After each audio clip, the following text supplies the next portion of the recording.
Un muro de hormigón sin acero de refuerzo está empotrado en una cimentación segura y sirve como una pequeña presa.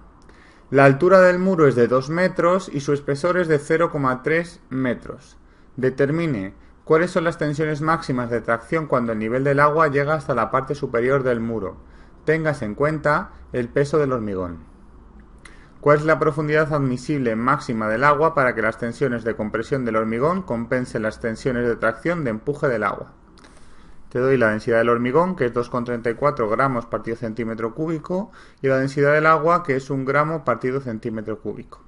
En este problema se dan dos situaciones. La primera, que tienes dos cargas distribuidas en lugar de una sola. Tienes la carga debida al propio peso del hormigón, porque te están dando la densidad del hormigón y te están diciendo que lo tengas en cuenta, y también la debida al empuje del agua, porque el agua, como según vamos bajando, provoca una presión, la presión hidrostática del agua, que vale ρ por gravedad y por altura.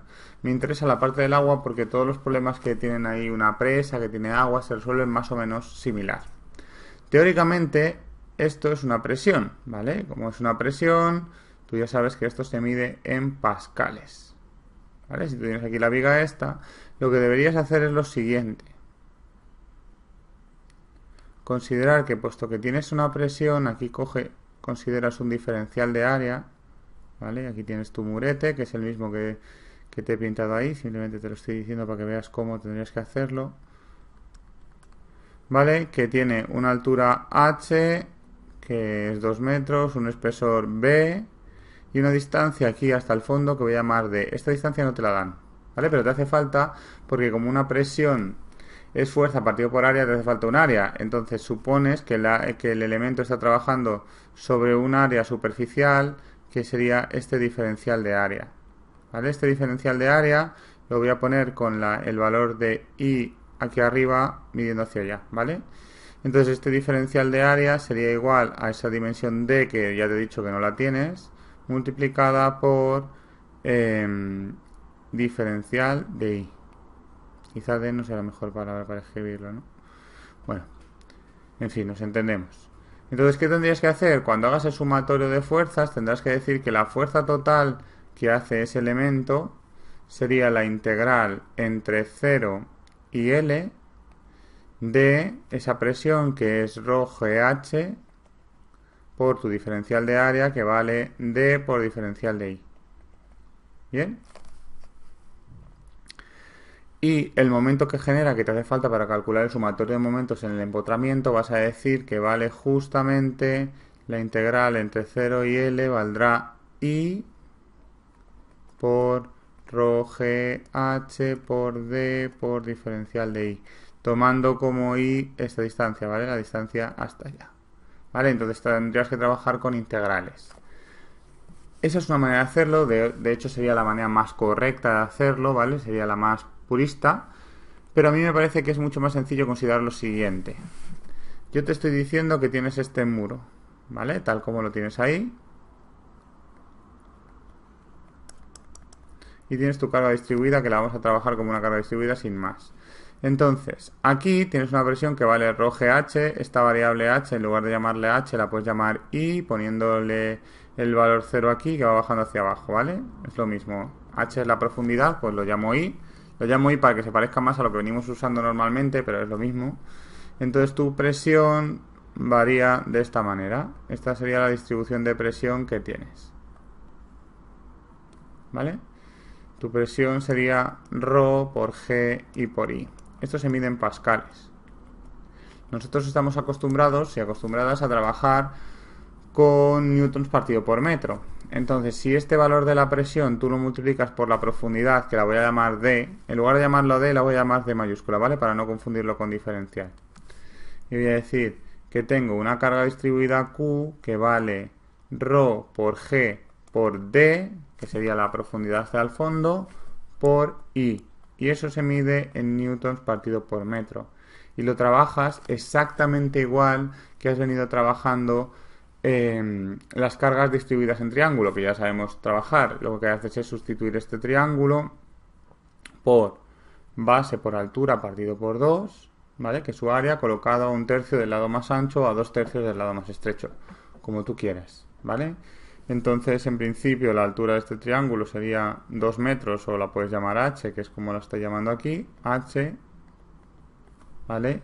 Entonces, el valor máximo que tienes aquí sería ρ por g por d y por h, que sería, digamos, el total. Lo que tendrías que hacer es cambiarlo a un elemento equivalente, que es justo decir que tienes el área del triángulo, que sería base por altura partido por 2, es decir, sería ρ por g por d por h, eso sería la base, por h sería la altura partido por 2, eso sería el área del triángulo, y está situado justo aquí a h tercios, o a 2h tercios del elemento contrario, como tú prefieras.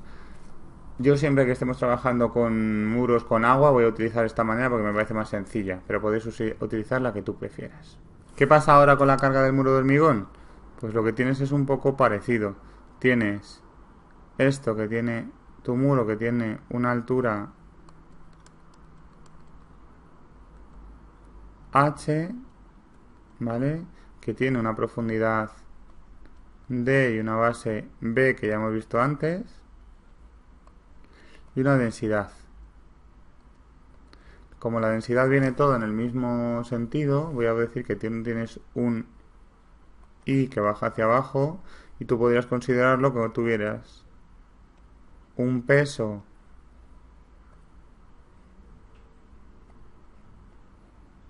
que vale volumen por densidad, es decir, valdrá D por B por H, sería el volumen. Tienes una fuerza hacia abajo que vale D por B y por H mayúscula, que es el volumen. Si tú eso lo multiplicas por la densidad, tienes el peso, y si tú lo multiplicas por la gravedad, si lo multiplicas por la densidad tienes la masa, discúlpame, y si lo multiplicas por la gravedad tienes el peso.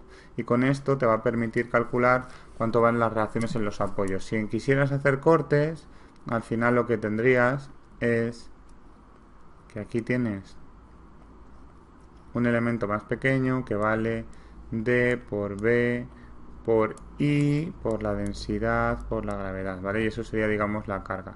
Ahora lo vamos a volver a hacer, y si quisieras lo puedes hacer de dos maneras. Puedes hacerlo con este problema, lo puedes hacer con principio de superposición, es decir, resuelves el problema del agua, resuelves el problema del muro de hormigón y luego lo sumas, o si no, otra cosa que podrías hacer es hacerlo toda la vez, que es lo que vamos a hacer nosotros ahora.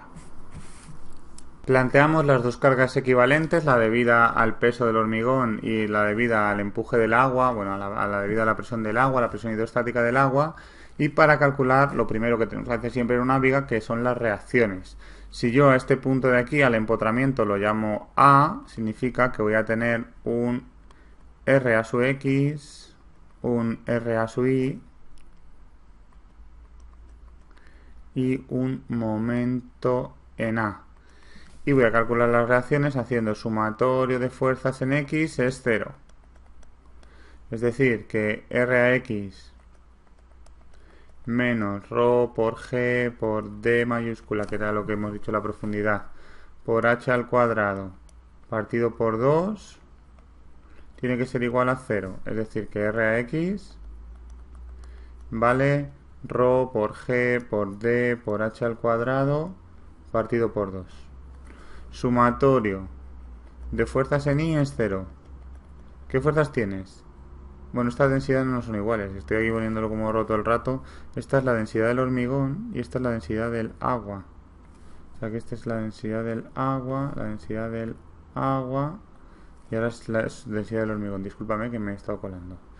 Entonces digo, menos D por B por H por la densidad del hormigón por la gravedad más RAI es 0.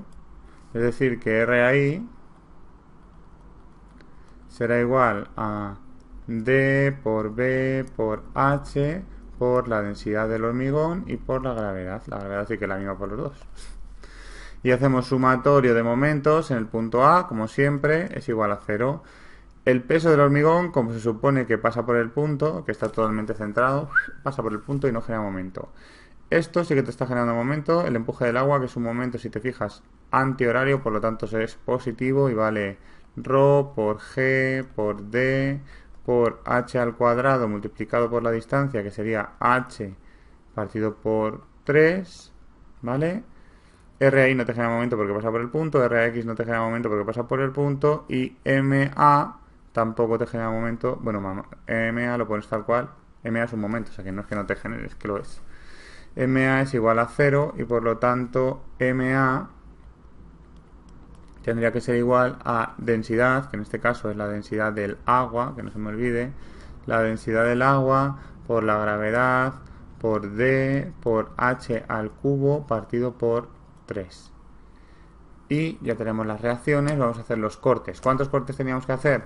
Solo uno, porque aunque tengamos dos distribuciones de fuerzas, el intervalo en el que cambian es el mismo. Todos los dos, tanto el peso del hormigón como el empuje del agua, solo varía entre 0 y h. Bueno, entre 0 y la profundidad total sí que la hemos llamado h. ¿Vale? Entonces ahora vamos a hacer los cortes. Ya hemos calculado las reacciones y ahora toca el momento de hacer los cortes. Como hemos dicho antes, solo hay que hacer un corte entre 0 y h, y esa es la distribución de fuerzas que tendríamos. El peso del hormigón sería D por B por I, que sería, digamos, el volumen que tienes una vez que has hecho el corte. Por la densidad del hormigón te quedaría la masa una vez que has hecho el corte, y al multiplicarlo por la gravedad tendrías el peso. Y tienes una carga distribuida en triángulo, como ya hemos dicho, que vale ρ por G por I, que sería la profundidad a la que yo me encuentro, eso sería la presión hidrostática. Si yo lo multiplico por D, me queda con una carga distribuida en triángulo. Esto ya lo hemos visto. Entonces ahora me toca el momento de hacer los esfuerzos, que yo tendría el esfuerzo normal, el esfuerzo cortante y el momento flector, que lo voy a poner así, momento flector. Lo único que he hecho con esto del esfuerzo, lo que he dicho ha sido que la distribución del esfuerzo normal, si lo hubiera puesto en horizontal, sería esta. Si yo del momento flector, el esfuerzo cortante, disculpa, sería esta, y el momento flector sería esta. Entonces lo que he hecho ha sido pues quedarme con la parte de la izquierda y tumbarlo, digamos, así, ¿vale? En principio tampoco os preocupéis mucho por eso, es un convenio, es arbitrario y a mí me da igual si lo llamas positivo o negativo. Lo que me importa es el número que te salga más que lo que el resultado, ¿vale? Entonces, como tengo estas cargas que son cargas distribuidas, las tengo que transformar en su equivalente primero, en su carga equivalente para poderlo resolver. Entonces la del rectángulo es muy fácil porque es justo lo que he escrito aquí, es una sola fuerza hacia abajo que valga D por B por I por la densidad del hormigón y por G.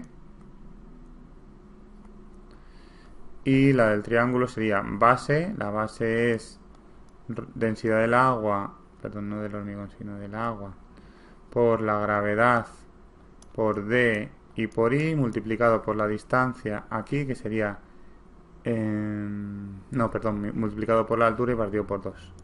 Por la altura y partido por 2, ¿vale? Es el volumen de este triángulo, está situado de aquí a aquí a I tercios, ¿vale? Siempre que tengas una carga distribuida en triángulos, se coge el volumen del triángulo, el área del triángulo, disculpa, porque esto no es un volumen, que sería base por altura partido por 2. La base es ρ por G por D por I, por la I, que es la altura, partido por 2. Ese es el área, ¿vale? Y está situado a I tercios. Y aquí volvemos a poner exactamente las mismas reacciones, I, N, T, momento flector. Y ahora voy a calcular cuánto valen los cortes. Y luego por último lo voy a representar. Sumatorio de fuerzas en X es 0, es decir que me queda que menos T menos densidad del agua por G por D por I al cuadrado partido por 2 es igual a 0, es decir que la T vale densidad del agua por G por D por I al cuadrado partido por 2, esto es negativo. El negativo es simplemente por el convenio de signos, tampoco te preocupes demasiado. Sumatorio de fuerzas en I es 0, es decir que menos D por B por I por densidad del hormigón y por la gravedad menos n es 0, es decir que n es igual a menos n es igual a menos esto, a menos d por b por i por densidad del hormigón por la gravedad, ¿vale? Y sumatorio de momentos en el punto I, es decir, justo aquí abajo del todo, es 0. Es decir, que esta carga de la distribuida no me genera momento. Esto me está generando un momento que será un momento positivo, que valdrá ρ por A por G por D por I al cuadrado partido por 2, que es la fuerza por esa distancia que es I tercios. La n no te genera momento, la t no te genera momento y este es un momento negativo menos el momento flector es 0, es decir que el momento flector me queda que vale justo densidad del agua por G por D por I al cubo partido por 6. Igual que nos venía quedando siempre, si tú derivas el momento flector te queda justo la cortante y fíjate que me queda negativo. ¿Eso por qué es? Porque he cogido el convenio de signos con el lado de la derecha, pero vamos, es como estoy cogiendo las x, digámoslo, al revés. Como estoy cogiendo las x al revés, por eso me queda la menos derivada, pero bueno, es lo mismo. Bien, vale, ya tenemos las reacciones, fíjate, ya tenemos el valor de los esfuerzos, fíjate que realmente no nos hacen mucha falta porque las reacciones, quiero decir, no nos hacen mucha falta porque lo que nos salen, justo el valor de las reacciones es más o menos, obviando un poco el convenio de signos, es lo que nos sale si con los esfuerzos sustituimos la I por H, ¿vale? La RAX sería la T, la N sería la RAI y el momento flector sería justamente el momento en el empotramiento. Entonces lo que voy a hacer ahora es representar cuánto valen esos esfuerzos. Los esfuerzos siempre pintarlos al lado de la pieza. Si os pasa como a mí, que aquí me estoy interrumpiendo yo a mí mismo con el dibujo, pues estaría muy bien que lo volvierais a pintar. Volvéis a pintar el dibujo así, aunque sea en modo de croquis, no lo pongáis con todas sus cotas ni nada, pero volverlo a pintar, ¿vale? Entonces yo pintaría aquí el diagrama de esfuerzos cortantes, el diagrama de momentos flectores, de esfuerzo normal y de momento flector, ¿vale? Entonces, si estoy justo arriba del todo, la cortante vale 0. Es decir, aquí arriba la cortante es 0. Y cuando estoy abajo, fíjate que lo hace en forma de parábola. La cortante vale, he puesto positivo, negativo, positivo, negativo, positivo, negativo, ¿vale? Vale menos la densidad del agua por G por D, G por D por Y, Y no, ahora sería H al cuadrado, claro, porque estoy sustituyendo justo cuando estoy en H, ¿vale? De aquí hay H, partido por 2. La N, cuando estoy arriba del todo, la N vale 0, porque no tengo ningún peso del hormigón, y cuando abajo pasa, es una recta, ¿vale? Intentar hacerlo lo más que os quede lo mejor posible, y vale menos D por B y por H, por la densidad del hormigón y por la gravedad. Y el momento flector cuando estoy justo abajo del todo es 0 y cuando estoy aquí abajo sería una función cúbica que vale la densidad del agua, por la gravedad por D por H al cubo partido por 3. Una vez que ya tenemos las reacciones, una vez que ya tenemos los esfuerzos, es el momento de empezar a resolver las preguntas que nos hacen en el problema. Hasta aquí, aunque nos pregunten lo que nos pregunten, hasta aquí tenemos que llegar siempre, ¿vale? No es una función complicada, pero era lo que teníamos que hacer siempre. Siempre primero reacciones y luego esfuerzos. Dice, ¿cuáles son las tensiones máximas de tracción cuando el nivel del agua llega hasta la parte superior del muro? Es decir, cuando nos está provocando tracción. Lo interesante de esto es que te des cuenta que el esfuerzo normal está provocando compresión. Si es compresión, significa que en toda la pieza me está provocando una tensión negativa. ¿Por qué? Porque yo sé que la tensión debida al esfuerzo normal vale menos el esfuerzo normal partido por el área. Respecto al momento flector me importa bastante menos el convenio de signos si lo llamas positivo o negativo. El esfuerzo del momento, yo qué sé, el esfuerzo normal es lo único que os digo siempre, si es negativo esa compresión, si tiene nombre diferente, significa cosas diferentes.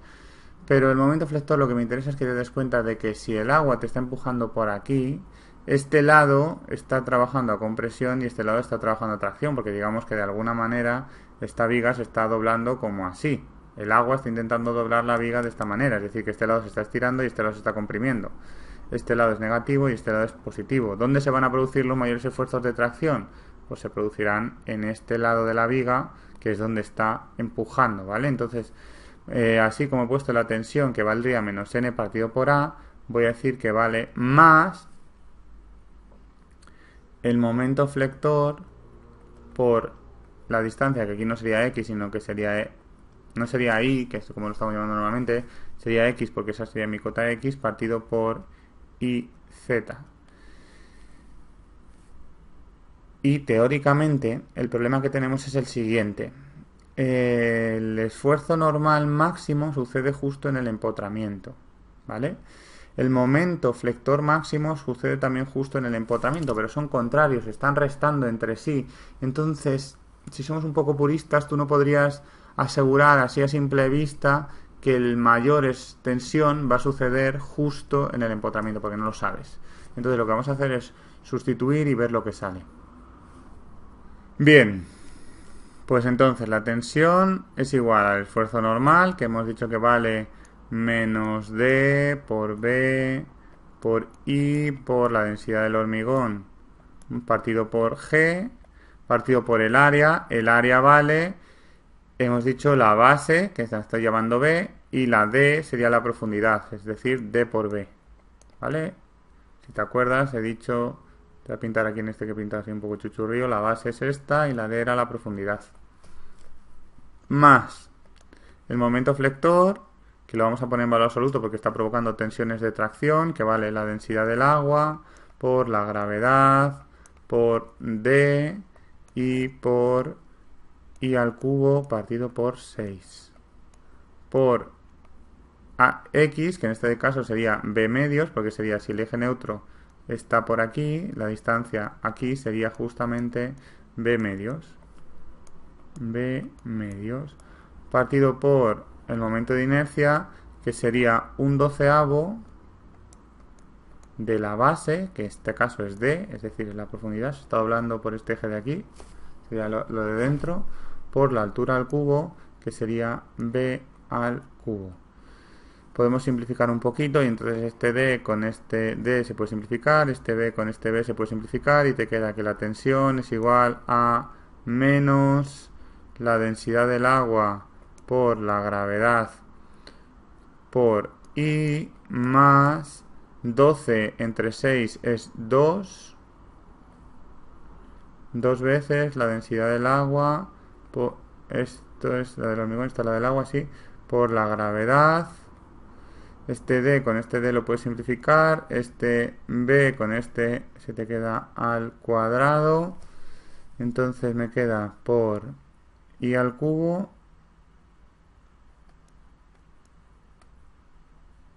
partido por 2 veces B al cuadrado, es decir que este con este también lo puedes simplificar, ¿no? La densidad del agua, la gravedad por I al cubo, la D y la D lo simplificas, te queda B y B al cubo, este 12, 6 por 2 son 12, 12 y 12 se simplifica, vale. En principio eso es lo que queda. Vamos a ver dónde está el máximo, por lo que os decía, no tengo por qué asegurar que está abajo o arriba. Entonces la densidad, perdón, la densidad no, la derivada de la tensión en función de I tiene que ser igual a 0. Derivo y me queda que menos densidad del hormigón por la gravedad más 3 veces la densidad del agua por la gravedad por I al cuadrado partido por B al cuadrado. Este con este lo puedes simplificar y te queda que I debería ser igual a la raíz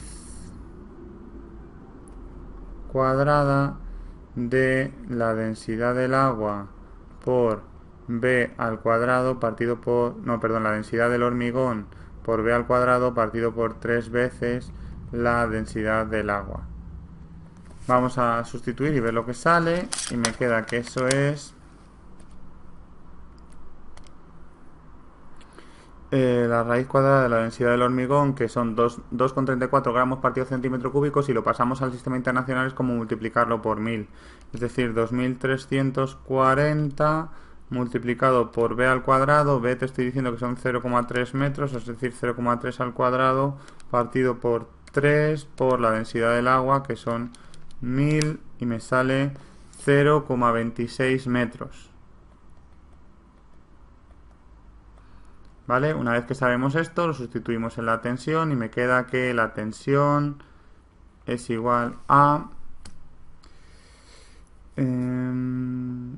menos, esto voy a guardar en memoria, menos la densidad del hormigón, que hemos dicho que son 2340, por la gravedad, que son 9,81, por esto, más la densidad del agua, que son 1000, por la gravedad, que son 9,81, por la posición esta elevado al cubo, partido por 0,3 al cuadrado. Y me queda que son menos 4054 megapascales.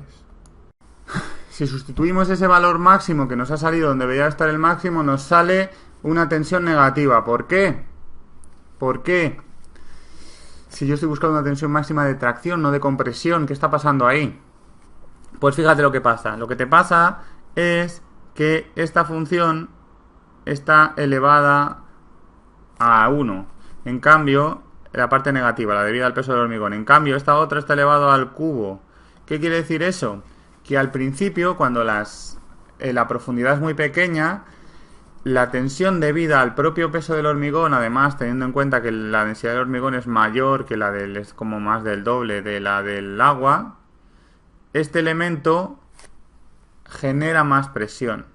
Pero según vamos aumentando de profundidad, según vamos entrando dentro del agua, este elemento va creciendo mucho más rápido porque está al cubo, ¿vale? Cuando estamos en 0,5, 0,5 es más grande que 0,5 al cubo, pero cuando estamos en 1,2, 1 o 1,5 o 7, 7 es más pequeño que 7 al cubo, ¿vale?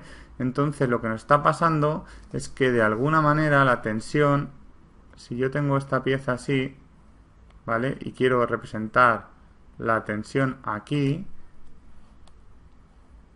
¿vale? Sigma, esto es negativo y esto positivo, hace como una cosa como así, ¿vale? Primero es 0 la tensión porque depende tanto de I como I, cuando I es 0 es 0.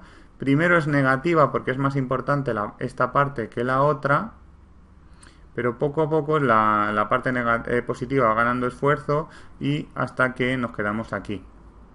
Va creciendo. Si este murete en lugar de ser de 2 metros fuera de 7 metros, la tensión de tracción sería todavía mucho más grande.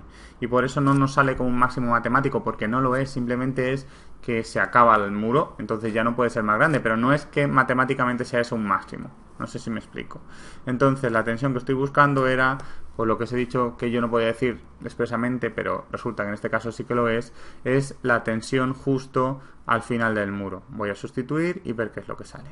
Entonces lo que voy a hacer es sustituir por la profundidad total del muro, que son 2 metros, y voy a decir que la tensión será igual a menos la densidad del hormigón, que hemos dicho que son 2340 kilogramos metro cúbico, ¿vale? Porque multiplicamos por 1000, por 9,81, por 2 metros, más la densidad del agua, que son 1000, por 9,81 otra vez, por 2 elevado al cubo, partido por B, que hemos dicho que son 0,3 metros, 0,3 al cuadrado, y me queda que la densidad es igual a menos 2340, bueno, además esto lo tengo en memoria.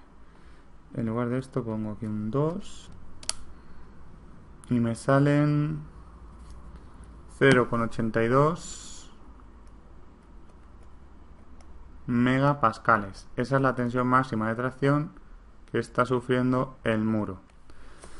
¿Qué nos pide en el apartado B? ¿Cuál es la profundidad admisible máxima del agua para que las tensiones de compresión del hormigón compensen las tensiones de tracción del empuje del agua? Es decir, para que la tensión sea 0.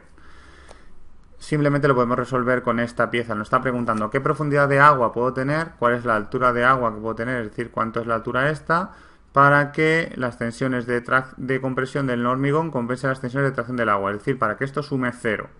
La altura del murete va a seguir siendo la misma, es decir, 2. Voy a decir que ahora que 0 tendrá que ser igual a menos la densidad del hormigón, que sigue siendo la misma, 2340, por la gravedad, que son 9,81, por la altura del muro, que son 2, más la densidad del agua, que son 1000, por la gravedad, que sigue siendo 9,81, por la profundidad que me está preguntando, qué altura de agua puedo permitirme, y al cubo partido por b al cuadrado. Este 9,81 con este 9,81, bueno, este b no es b, es 0,3 al cuadrado, ya que estamos poniendo todo con números.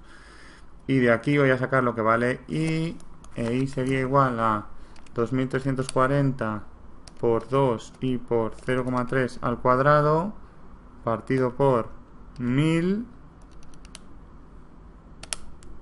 raíz cúbica de eso, y me sale que la I debería ser 0,74 metros, y eso es lo que nos estaban pidiendo en el apartado segundo, y esa sería la solución.